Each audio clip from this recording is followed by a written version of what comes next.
Hello peeps. So a bit of something different. We're going to look at this Anbernic RG280V handheld. It's been out about a year now, and I know I'm fully aware that there's millions of different handhelds, a lot better. I've seen them run up to GameCube and stuff like that, but these are less than 70 quid at minute. And if you're wanting something that will run your old emulators up to PlayStation, we'll stick about and have a look. This might be just up your street. So firstly, I'll quickly show you what it comes as standard, what you're going to get as standard, and then I'm going to go into the Adam image. What's a free download? There's plenty of guides out there. There's really good guides that I followed. I'll stick it in the description. Easy enough to do. I've stuck a 256 SD card in it. I put a really decent little collection on it, and there's also still about 50 gigabyte left. So this is the original system as you load it up. Apparently there's 5,000 games in here, which isn't a bad little collection.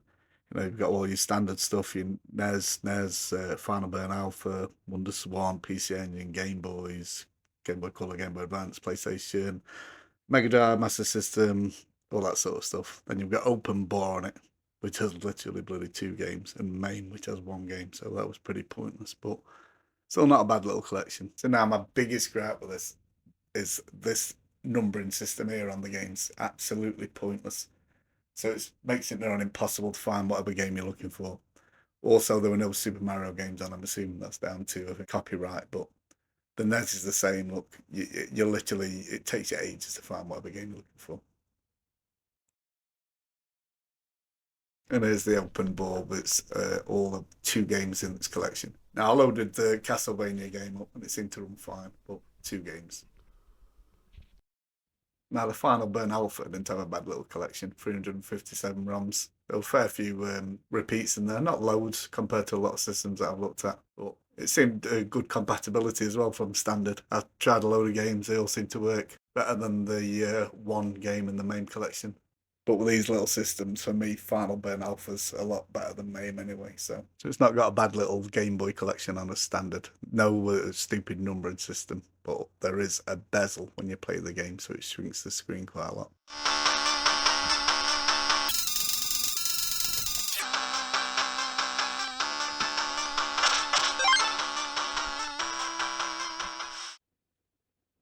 So now that's out of the way, we'll have a look at the Adam image, and I'll start off by having a quick look at the applications, and then I'll go on to some sort of in-depth game footage and probably a few little tips and tricks here for you that you might not have known. A lot of my consoles are missing sounds, so I'll have to play music over them. So now onto the Adam image, and this is the application section of it. There's not really much to mess about in here. I never come in here, to be fair. There's your clock and that at the top. Commander, which is your like a file explorer. You can copy and paste files over. The only other thing that I've looked at really is clicked on is the RG350 test, which will tell you how much battery you've got, and sort of you can test your buttons and sort of stuff like that. It tells you what CPU is in it and what memory you've got on your SD cards. And that's your file browser sort of thing. Just click on it, you can copy and paste stuff over. Fairly handy, but I don't click on anything else. So let's have a look at the games.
So firstly, we take a look at the spectrum, a bit of a help with the config as well. Press your select, it brings up that virtual keyboard. You press your select and X button, it brings up the retro launch menu. Go down to controls, port 1 controls, click device type, and there's all your different joysticks. So no matter what game you're on, if it's asking for a Kempson joystick or a Sinclair joystick or a Cursor joystick, you can come in here and change it. Click which you want, go back. Now you can go on to manage remap files. Go down to save game remap file, and that basically just saves it for the one game instead of saving it for all the games. And then that will save into your system. Go back and your joystick will be working.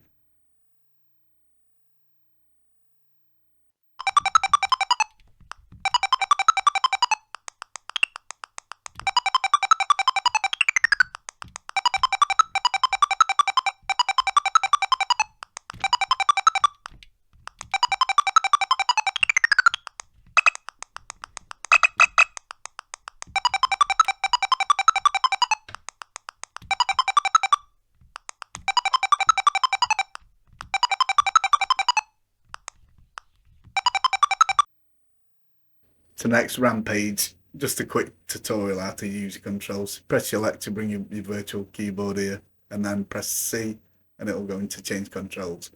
Now I want the Kempson joystick for player 1, which is me. So I'll go to 3, click it, and now the other controls are going to be taken up by computer. So choose C for them all. Come back into the menu, press your S button to start the game, and away you go.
So when loading Jet Set Willy, you'll get greeted with this little code thing there. So Google's your best friend here. If you go in and type in Jet Set Willy codes and then look for the C4 grid location, what it's asking for, it'll give you the code. Now, it always seems to be the same for me when I load up, when you first load up. And it's always the same code, which is 3121.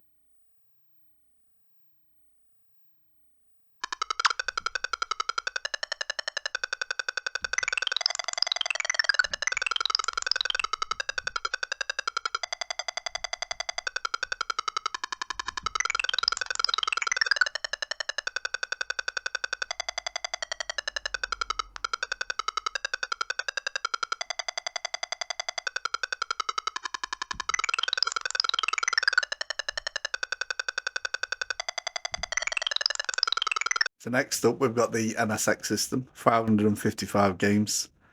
We're mainly popular around Japan, South Korea, and some parts of South America as well. Some bits of Europe took to it as well. Netherlands and Spain, I think. But the thing is, most of the games in this are in English, and also it's really compatible. Nearly every game that I clicked on played fine without setting up.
So next up, Commodore 64, and I put less than 200 games in this collection, out to like 8,000 what I've got out, whatever it is. This seems to be fine, good compatibility. Most games I tried run. You do get the odd game that takes a real long time to load, including Kickstart 2, which I'll show you firstly. Also, with a couple of the games, there's more than one disc, so that's why it's showing more than one. So loading Kickstart 2 here, I've sped it up by 50 times. It took almost 2 minutes to load. And with that, it's an actual zip file, the game is. The T64 files seem to load a lot quicker. Any game that's a zip file like that will take a long time to load.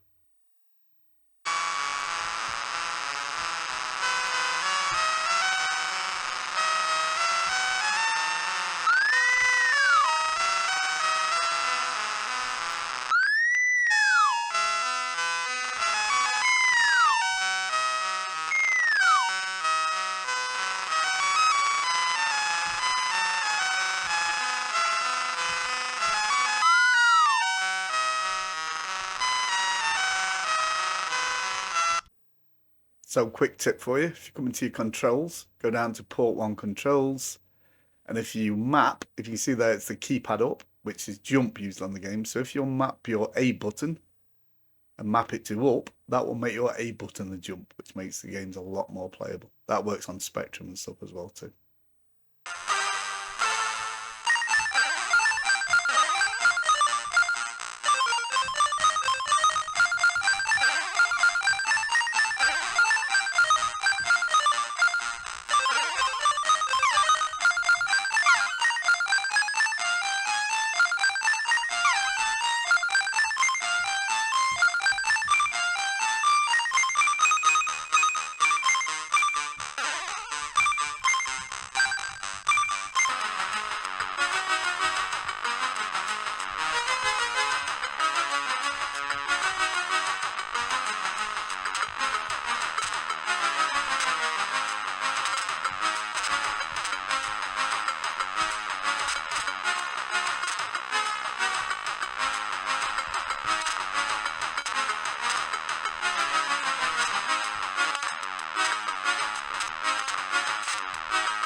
So next up, the beast, the Commodore Amiga, one of my favourite ever computers. A little bit disappointed with compatibility on this one. There's a lot of games that don't work.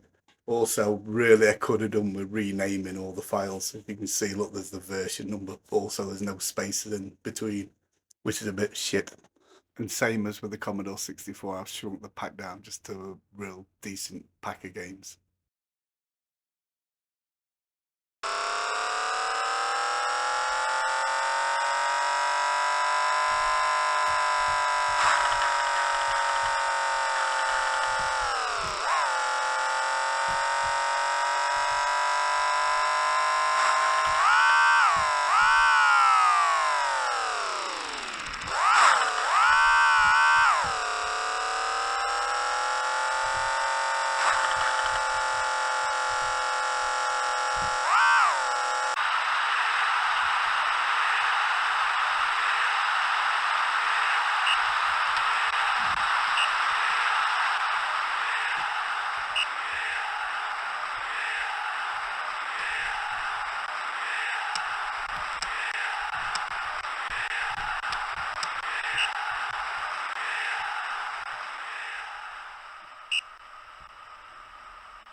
Next up, ScummVM. If you like the old point and click adventure games, brilliant little system this is. And with this, I put a collection on and I went through it all and I made sure each game works on this system. Some games are a little bit awkward because it's so small, but quite a few are really playable. I've had a bit of fun with these.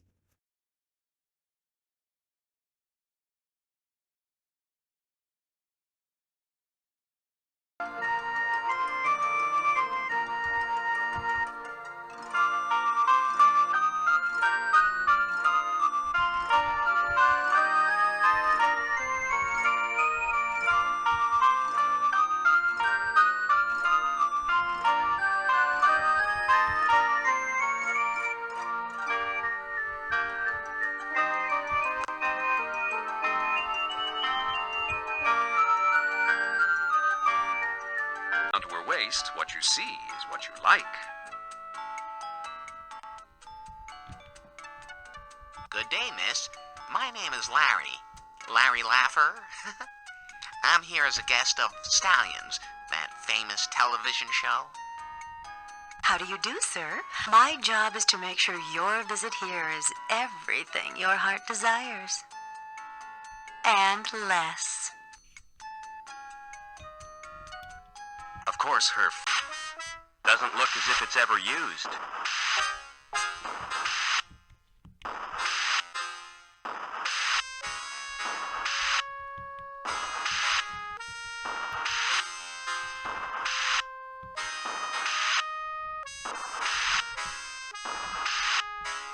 Those stairs don't look safe to me.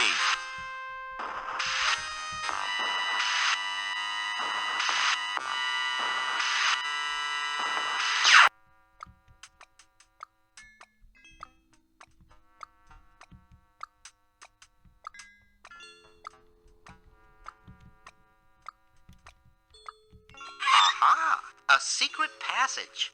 This is all too easy.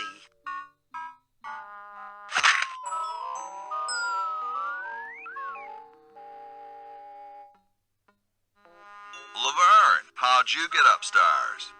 Am I upstairs? I go.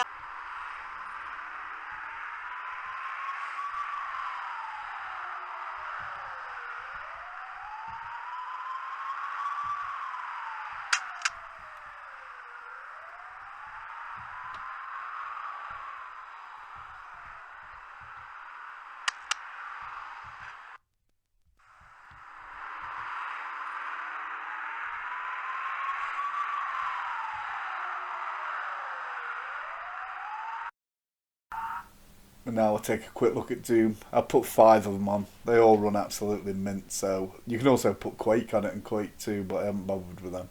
I just stuck the 5 Dooms on, but it runs really well.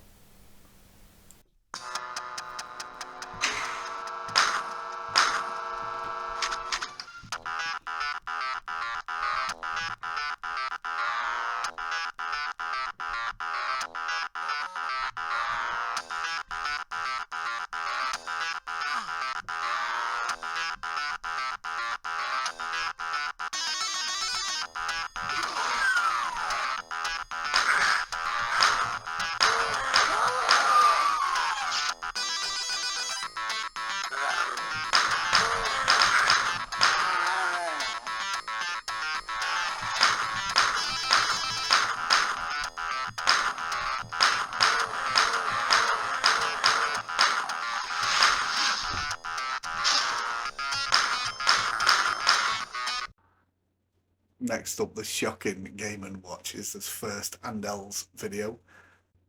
A lot of these games don't work because of the size of the screen. They just will not load. Also, I've made shorter videos for this collection because I'm sure people don't want to watch too much of it.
Moving on to the Wonderswan. There's a lot of Japanese and Chinese games in here. Some stuff's been translated, some of it's English, so it makes it playable. Also, there's the colour and the black and white console both mixed in together.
Next up, Geo Pocket. Same as the Wonderswan. There's quite a few English games in here. Quite a few translated games what you can play. And same with the Wonderswan. It's got the colour and the black and white version of the console both together.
Next up is Game Boy, and on the Adam image, the games are running full screen. They don't have the bezel. You're not going to get any issues here playing any old Game Boy games. They all run totally fine.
Next up, Game Boy Colour.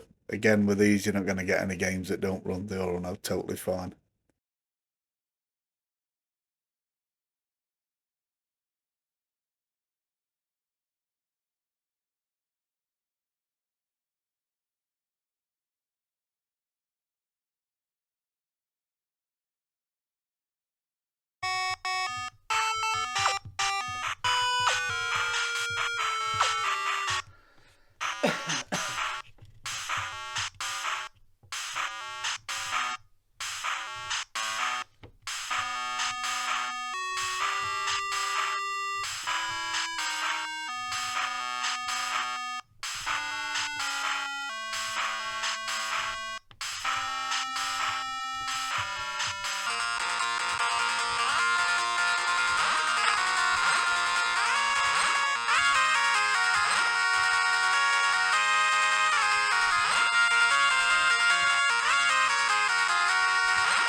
Next up is the Atari Lynx, and same again, compatibility on this seems fine. I've clicked a lot of games, they all loaded up, whether that's a good thing or not. I used to have one of these, they weren't the best little handheld. They weren't too bad, you got some decent games on it.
Next up, the Gameboy Advance. It's the pick of the bunch. Looks really well, to be fair, on the small screen.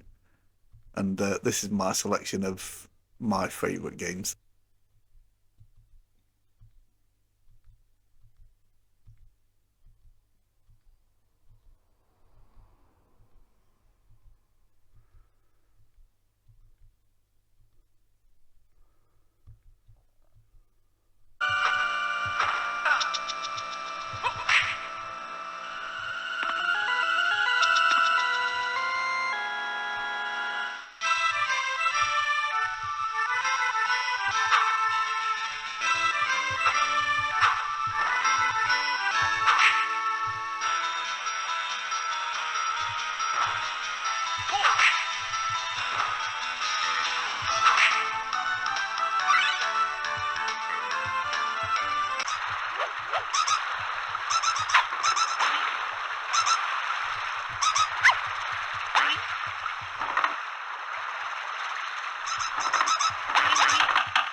Moving on to consoles, and the first one's going to be the Virtual Boy. It doesn't run in red like the original system did. Also, there's only 22 games on it, and there's been a fair few games that I've tried to load which just wouldn't work. Also, I'm missing a lot of sound from my games consoles, and this is one of them that doesn't have the sound, so I'll play some pleasant music.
Moving on to the Master System now.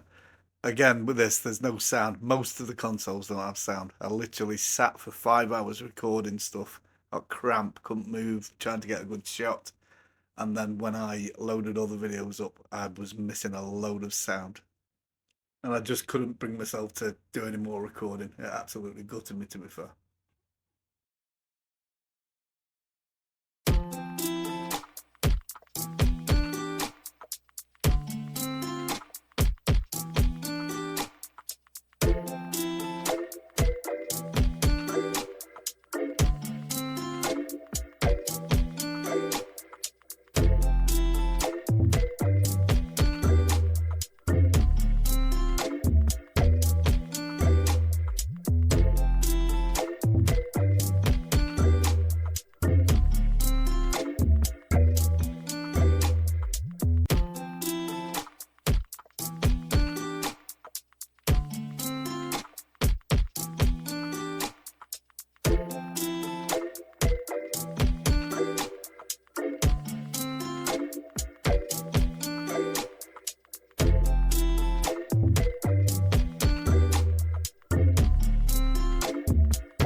Now on to another one of my favourite consoles as a kid, the Nintendo Entertainment System. I used to love this.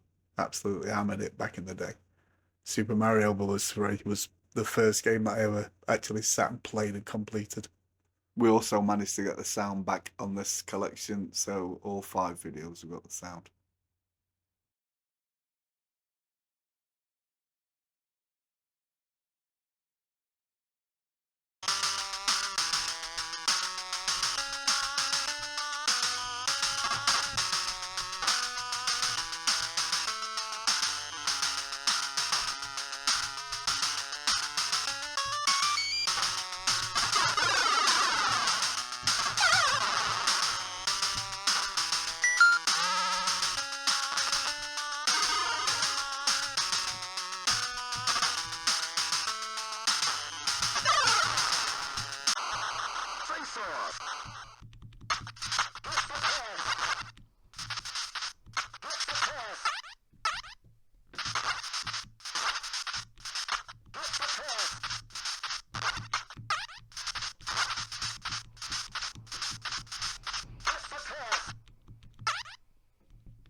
Now on to the Megadrive, and again, no sound. I apologise. It was down to the iPhone. I plugged the microphone in and it was working at one point, and then I carried on recording the game thinking it was working. 3 hours later, I checked them and none of them had sound, and it happened twice. So I lost about 5 hours of sound.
onto the Super Nintendo now, and this one pissed me off with it not having sound really, because it was one of my favourite of the consoles to be fair. The sound comes back for 32X all the way through PC Engine and the PlayStation, so we get sound back then, but half of my console's just missing. And like I say, I just couldn't bring myself to do it again. It took me so bloody long.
So as you've just seen there, Super Mario World had got sound for some reason. Also, so did Stunt Race FX, but it had really bad audio stutter on Stunt Race FX. The game runs fine, but audio stutter's bad, and it's one of my favourite games that was on the Super Nintendo.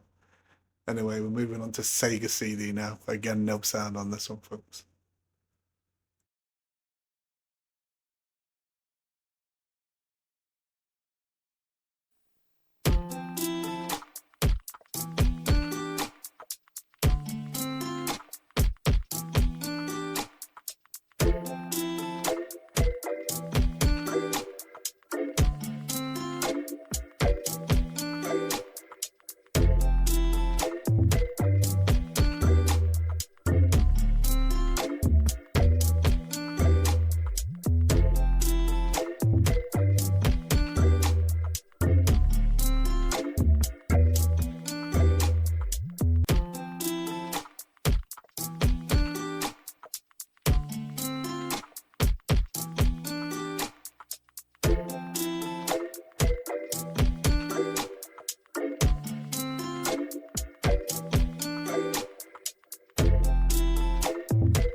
Next we move on to the Sega 32X, and the first two games that have sound, and then miraculously it came back for the remaining 3 out of the 5.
Next onto the PC Engine. Not a massively popular system, this wasn't here in the UK, but some really good games in here, some really good playable games. And again, this runs absolutely perfectly. And I left it till this late in the list because it's got sound.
So obviously, save the PlayStation till last. This is where this little handheld absolutely shines for me. It runs it really well. I've had an odd couple of games slow down where I've gone and put the frame skip onto like the first level, and it's totally sorted it out.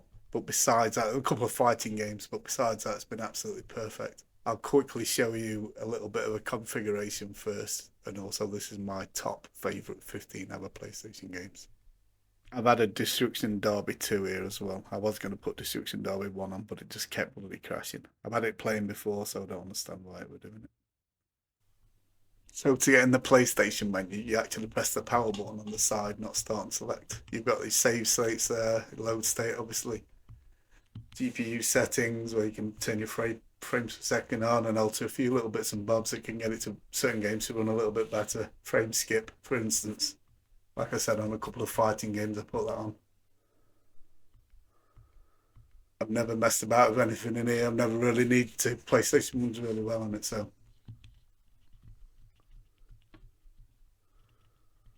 Each to their own here. You can have a tinkle about, but you're not going to do anything. You can always restore the defaults if you find something, you've clicked on something that's not working right anymore. Also, when the PlayStation loads up, it has the PlayStation splash screen. If you want to turn it off there, and that skip BIOS logo, so you can turn it off.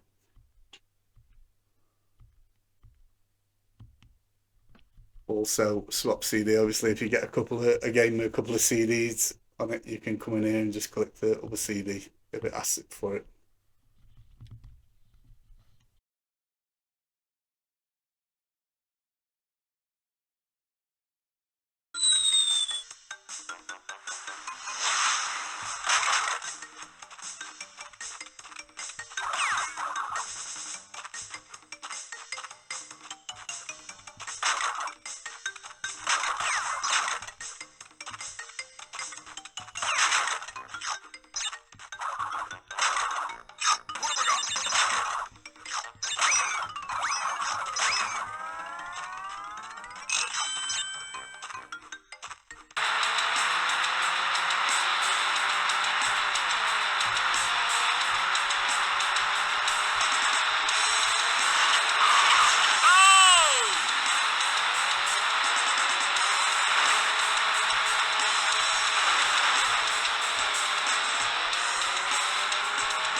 Is that Cheryl?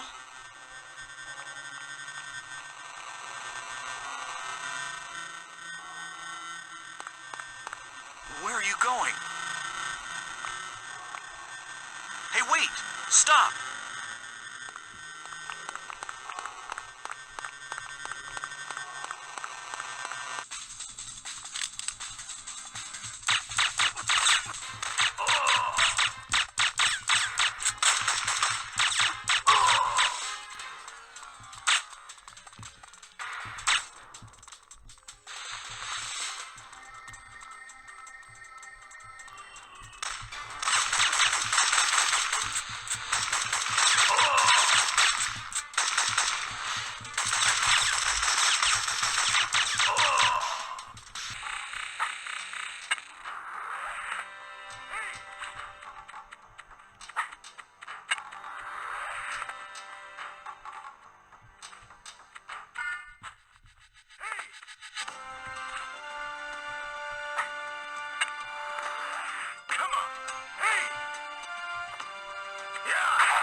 Ready to work.